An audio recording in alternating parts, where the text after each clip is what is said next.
Today, AMD's Jack Kuhn announced something that should have been announced a year ago. FSR 4.1 support is coming, not just to RDNA 3, but also RDNA 2. And if anyone's wondering why AMD would do this now, well, let's just take a look at some videos AMD posted on their official YouTube channel over the past few months. Here's basically a brief ad for the Sony AMD partnership, and here's 4 out of the 5 comments complaining about FSR 4 not coming to prior generations. And here's a video about the 9950 X3D2, so not even graphics related at all. And here's a legion of comments screaming at AMD to properly support their products. And then here's a car video, and here's 60% of the comments being hate, and here's an AIPC video, and wait, where are the comments, AMD? Oh, they're gone, and they removed them from all videos after this one, as you can see. So yeah, look, I think there is just no doubt about it. The reason RDNA 2 and RDNA 3 are getting FSR 4.1 support is because you formerly, hopefully, angry gamer watching this, you made AMD listen.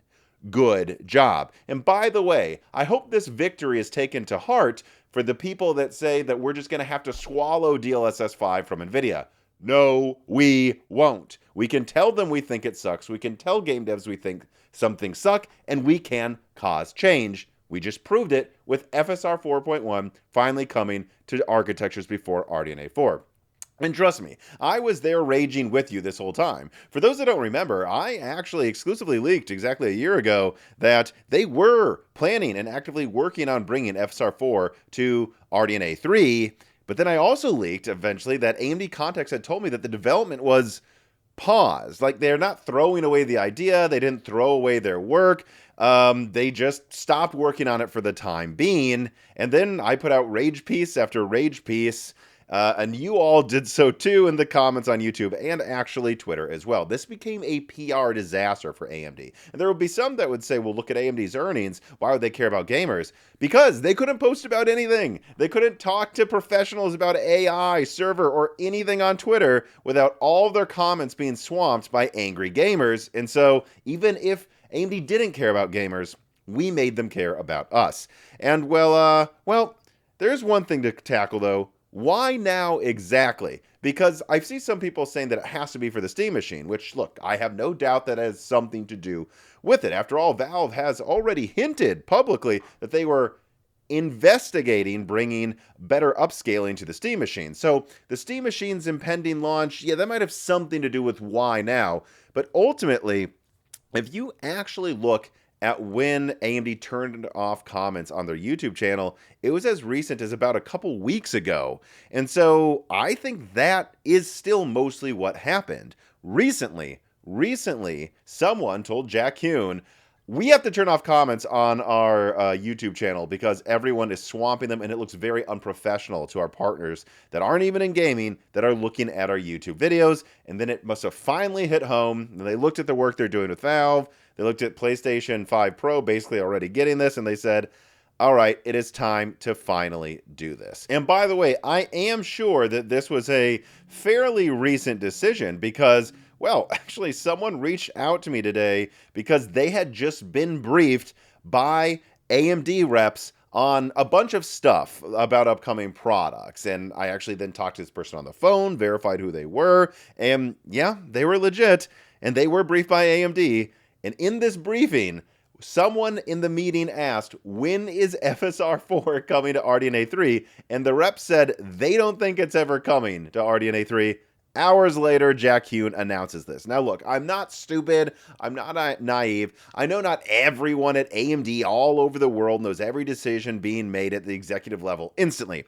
But the morning of, I mean, I can speak for myself. For years now, some of my leaks have come from, well, people connected to AMD reps that do know things about FSR 4 and when other iterations of their software are coming out. They might not know it instantly, but things do trickle down. They do ask their counterparts in engineering and at the executive level, where is this going? Someone's going to ask me about this. And I'm sure everyone was constantly asking them about FSR 4 coming to RDNA 3, and apparently no one had told them that, yeah, we're back on to doing this, even though they were told that a year ago. So I do think this was a very recent decision. And I mean, look, this is a big one. This is a very big decision. As stupid as AMD was, I don't think some people maybe realize how big this could be for Radeon. Here's why. So, in speaking with multiple game devs today, because that's what I do when some big graphics announcement happens, I run it past people at AMD, people who work with them, and game developers. I'm like, are you excited? Are you going to use this? And I'm not kidding. Multiple game devs told me today, oh, wow, yeah, we're going to work much harder to have FSR 4 support on more of our games now that we know that like 90% of AMD's graphics products support this feature. I mean, think about it. AMD's APUs going all the way back to Zen 3 Rembrandt, Steam Deck with RDNA 2 in there as well. Phoenix, Hawk Point, Strix Point, soon, already out now actually, Gorgon Point, Gorgon Halo, Strix Halo. All of these APUs over there, many of them very capable of 1080p or better gaming. And then you have all of these RDNA 2, RDNA 3, like all of these products on different nodes for years, some of them still launching and being sold. Like RDNA 4 was not most of AMD's Radeon market share, and it wouldn't be for years. A lot of game devs were kind of just like, we'll support RDNA or FSR 4 probably when RDNA 5 or the new consoles come out. But until then, most of your stuff doesn't even support it.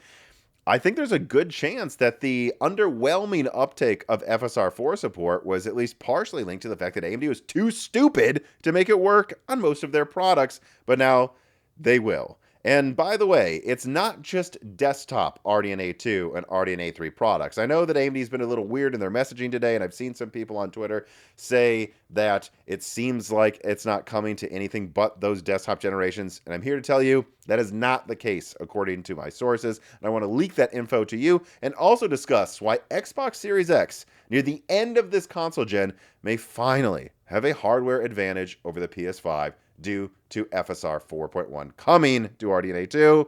But first, an ad from a sponsor. This spring, Jessie, like many Belgian Malinois, is starting her own logging company outside. And I gotta say, watching her do this, it's bizarre. It's almost as weird as someone paying full price for Microsoft Office or operating systems, and that is why this piece of content is brought to you by CDkeyoffer.com. That's right, once again, the longest running sponsor actually of Moore's Law is Dead, CDkeyoffer.com, is sponsoring this piece of content, and that's because I just think it's something that should be out there, something that our community should always know about, and that is reasonably priced Microsoft keys and also deals on different pieces of software like games as well on their website. Now, if you're interested in supporting Moore's Law is Dead and thus supporting a sponsor that supports Moore's Law is Dead, go to cdkeyoffer.com through the link below. Just clicking on that link helps a ton. But then if you do go there and want to buy something, make sure you use offer code BrokenSilicon to save 25% on all Microsoft software and Die Shrink to save 3% off everything else on the website. Again, they've been a great sponsor this whole time. I love working with them. It's easy to work with them. And they provide a service I think this community needs, reasonably priced Microsoft keys. So support Moore's Law is Dead by checking out cdkeyoffer.com today. All right, so let's open the second part of the video with just putting this leak on screen here. And the funny thing is what you're looking at, this was actually sent to me before I woke up. I could have tried to break the FSR 4 on RDNA 3 information had I not been such a night owl, but it is what it is. I am a night owl. I tend to work late and wake up, around 10 or 11 or something, and so I miss being able to break this, but nonetheless, this is what I was sent. And actually my response was, wait, are you sure? And then I saw it was already public, but I was told that partners are already being briefed by AMD that they will be getting early benchmarks for FSR 4.1 running on RX 7000 products, and that they have also directly been told that RDNA 3 and 3.5 iGPU products like APUs will be getting it shortly as well. And so look, it's not firm what the dates are, but if I had to guess what we're going to see is like July, as AMD's already announced, desktop RDNA 3 will get FSR 4.1, and then the much weaker RDNA 3 and 3.5 iGPUs will take a bit more testing, and that will probably roll out before the end of the year, and then RDNA 2 will get this, of course, as AMD said, next year. And by the way, this is common sense that this was going to happen, actually. I mean, I've long said the number one reason that actually AMD should be bringing FSR 4 to prior gens, or at least RDNA 3.5, is that RDNA 3.5 is the basis of so many of their mobility products, and it just looks embarrassing when Panther Lake gets the latest XE super sampling, and then Strix Halo, which on paper, at least when plugged in, should be stronger, doesn't get it at all. And it's not just that they've been selling RDNA 3 and 3.5 APUs for years now, and will continue to rebrand them and sell them for years forward. It's also that Gorgon Halo isn't even out yet, and this isn't going to get the latest FSR. It's just absolutely ridiculous. So I have to say, I don't think you really need a source. I know AMD is being weird, but I think it's because not all of their plans have been finalized, simply because this was a last-minute decision after having to turn off their YouTube comments and realizing that they're just not going to be able to move past the backlash on this one. So I don't think they've actually scheduled exactly when it happens, and that's why they haven't completely announced that yet. But I do think it's common sense that if they're going to bring it to desktop, if they're going to bring it to RDNA 2, which, mind you, desktop RDNA 2 scales all the way down to the 6500 XT, which is much weaker than some APUs that are out right now from AMD. So if they can get it to run on that, they can get it to run on the others. I think it's common sense that they have to do that. But then this leaves another question out there. Could FSR 4.1 come to the current gen game consoles? And of course, I'm not talking about PS5 Pro. Doesn't need it. It already has PSSR 2. I'm talking about Xbox Series X, Series S, and PlayStation 5. And the short answer, I believe, is actually yes. But it's not a clear-cut yes, and so let me explain. So first of all, I want you to look at this chart on screen right here.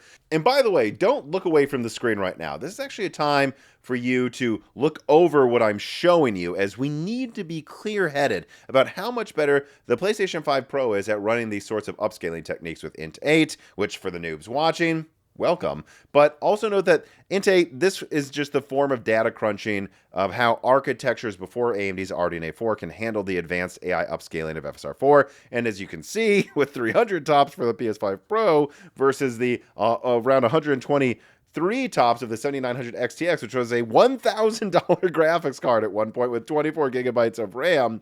Yeah, you can clearly see here that the PS5 Pro was built to do upscaling with Int 8, and the other products clearly weren't built with this foresight in mind. All right, though. Having said that, I still think the 7900 XTX is going to be able to run this decently well. Not as well as the PS5 Pro, but you'll still get a nice boost, and I think most products will get some form of boost as well. But then you look at the consoles, and you can see that the Xbox Series X is actually quite a bit weaker than even the mid-range 7800 XT from years ago. Although I still think it's going to be enough, because it's next to Strix Halo, and I've already, I've shown, explicitly been told that RDNA 3.5 APUs will run FSR 4.1. Well, Xbox Series X is in the same ballpark as one of those 3.5 APUs. Strix Halo, the strongest one out right now, actually. And then, you can also imagine that they wouldn't say that just for Strix Halo. I'm sure it works with Strix Point, which is much weaker. And so, yes, I think Xbox Series X is going to be fine at running this. Will it get the same boost that PS5 Pro gets from PSSR 2? No, it won't, but it'll get a nice boost. And it's nice to see, actually, that Xbox is going to get some version of what PlayStation 5 Pro owners have been getting for years now. However, what about PS5? Well, look, there's no way around it. The numbers don't lie. The PS5, and I've actually said this multiple times before on podcasts, is actually closer to the Xbox Series S in Int 8, and only via an FP16 fallback, than the Xbox Series X in this sort of performance. And up until now, different modifications Sony made to their APUs to kind of streamline some ways they render or just save on cost and die space. Up until now, some of this corner cutting hasn't really cost them anything in performance versus Series X, at least not on average. This time around, it might actually cost them. I don't think it'll be huge, but I do think there's a chance you could have Series X running like a higher quality mode of FSR 4.1 than what the PS5 can handle, and that is just a clear-cut advantage to Xbox Series X next year, presumably when they get this. And, well, here's another thing. I talked to some game devs today, as I've said multiple times in this video, and one thing they brought up about the PlayStation versus Xbox SDKs is that Xbox already has, for their software package for game development on the Series X and S, already has some plugins for FSR 3 and later. Not FSR 4, not yet at least, but FSR 3. So it's very easy to have your game run FSR 3.1. According to at least one developer, Sony stopped upgrading FSR plugins at around 2.2. I think there might still be ways to get FSR 3.1 into a PlayStation game, but it's not as easy as just a direct plugin to activate it in the SDK. And so Sony would need to actually wake up and start adding support for later FSRs than 2.2 to even get to 4.1, making me wonder if, well, Sony, once they started working on PSSR for PS5 Pro, said, FSR 2.2 is good enough. We're done. We're just going to focus on PSSR for the PlayStation 5 Pro, and of course, eventually for the PlayStation 6, and they neglected the base PlayStation. This might make them reconsider doing that if, look, I know PS6 is coming out soon, but there will be a few years here where people will still be comparing PlayStation 5 and Xbox Series X. Hopefully, this forces Sony to bring some version of, well, they would probably just call it PSSR Lite to PlayStation 5. And I think they actually could, though, but it would be more work for them to do than what Xbox could do, where they're just basically flipping a switch to add FSR 4.1. But I think they could. I do not think the PS5 is too weak to run it, and here's why. Steam Deck. We've already seen in testing of hacked versions of FSR 4 on the Steam Deck that you can get some pretty massive boosts. Yes, there's much less of a boost than if you're running RDNA 3 or a high-end RDNA 2 GPU. But, I mean, look at this picture on screen here from Digital Foundry testing. You can see that they get almost FSR 3 balanced performance with FSR 4 balanced performance on the Steam Deck. That is a massive uplift from native 720p, and even without the image moving, I can kind of just see that it looks a little sharper. So I think it might not be every game, but clearly some games get massive boosts, and if the Steam Deck can do it, which is at the bottom of the chart that I've been showing you here, then the PS5 can do it. Maybe not as well as the Series X, maybe still advantage Series X, but it can still do it, and they should still do that. And by the way, Sony should do this to get more support for PS5 Pro. Remember, I said earlier in this video that one of the most widespread and surprising reactions from my sources in game development today is that there was more interest in FSR 4 support now that all AMD products, more or less basically, and I mean, RDNA 1's quite old, more or less all Radeon products out there right now will soon be able to run FSR 4.1, and because of that, they will now finally support FSR 4.1 in their games. If Sony had some form of PSSR Lite that ran on PS5, it wouldn't just be a win for gamers, it'd be a win for getting game devs to actually support PSSR, because now it will be supported on all modern PlayStation consoles, which would just build in more support to accelerate it further if you're running it on a PS6 next year.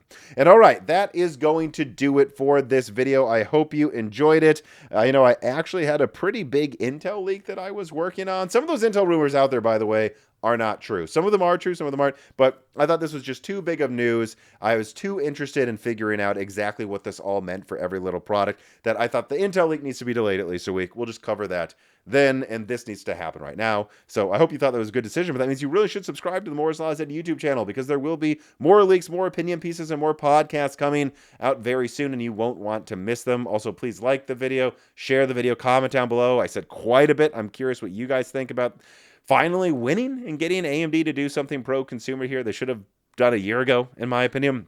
But then also, consider joining the Moore's Law is Dead Patreon. If you do, and you do like my content, you will get access to Die Shrinks. We're actually going to be recording another one, breaking down misconceptions and what I call next-gen hysteria with the next-gen consoles and graphics lineups that will be coming next year. If you want to get access to that, it should come out some point on Friday. Join the Patreon at just the $2 level. Even the $1 level gets you the ability to ask us questions and a bunch of other Die Shrinks as well. I'm not going to go through all of it, but there's multiple tiers. Higher tiers get you much more, and we cannot do this without our patrons. So please, if you have an extra, whatever you can afford, $1, $2, $5, whatever it is that you can afford, and it's negligible to support us per month there, it keeps us honest, and it really just makes sure we have a buffer to keep food on the table no matter what happens with sponsors or YouTube pulling my content randomly. But for everybody else, no matter what though, if you made it this far into the video, thank you for watching.